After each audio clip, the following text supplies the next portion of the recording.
George Russell summed up Mercedes' predicament on Friday, the Bahrain Grand Prix, as saying that they're a long way off the pace of Red Bull and Ferrari, and even the likes of AlphaTauri and Alfa Romeo, seemingly on our pace. Now, obviously, the AlphaTauri and Alfa Romeo bit wasn't correct, but the Ferrari and Red Bull bit most definitely was, based off the Bahrain Grand Prix. Few believe Mercedes claims that it was on the back foot after pre-season, but based on Bahrain, it does appear that the world champions are genuinely struggling. Now, obviously, they got a double podium in the end, but yeah, I mean, like, it's not it. If we're being brutally honest, it was very lucky. Mercedes were miles behind the pace of the Red Bulls and the Ferraris before the Red Bull had the issues, and yeah, it wasn't just in one session for Mercedes. It was both over qualifying and race simulation, both of which Mercedes were about half a second down, and that just begs the question, why is the Mercedes struggling? Mercedes 2022 Challenger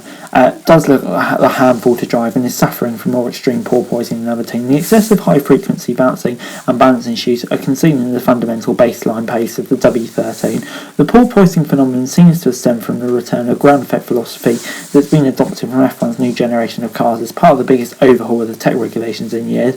Because the ground effect on these cars is such a powerful thing, the car is wanting to stuck itself to the road a bit like a magnet. That's how Andrew Shovlin described it, Mercedes trackside engineering director. Obviously, when you get there is a lot of bouncing up and down driven by that effect. That's why you have to live the ride height or stop chopping away the floor, and you start affecting the seating. You can improve it, but you're improving at the expense of performance. Where are we at the moment? I don't think we've got as good a handle on it as some other teams, and yeah, that's how we explained it on Friday, and that's definitely the case as we saw over the weekend. Mercedes did run two different configurations on floor on Lewis Hamilton and George Russell's car during practice in a bid to kind of find a solution, but in the end it just didn't work really. It did look slightly better on Russell's car in practice one, which was on the old floor, but yeah, neither was had a major impact on stopping it. Hamilton, who encountered problems over the course of his weekend with the front brake and DRS system, which were eventually fixed by qualifying, was constantly half a second off Verstappen even on his good days, and he warned that Mercedes weren't going to be in a position to find victories, and he has turned out to be correct. And yeah, it does beg the question, how long will it take for it to be fixed? There were several differences on this. Ted Kravitz did say on his notepad they won't be in probably until the middle of until the European season, where Mercedes can probably get it fixed at the earliest. And that does beg the question, are Mercedes going to be in a title race or not? Because obviously we seem like overall in the first few laps of a stint, Mercedes do have the pace, but over the course of a whole race distance, at the moment they're just not on the pace of Ferrari and Red Bull.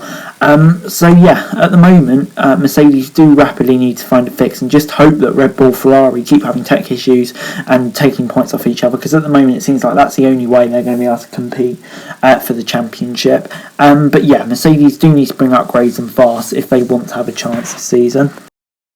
Anyway guys, that's the video. Thanks very much for watching. Remember to like, share, subscribe. Remember your thoughts, comments down below. Join us for the things, description mode for daily F1 news, and subscribe to my channel on screen right now. It'd be greatly appreciated. Thanks very much for watching. Peace.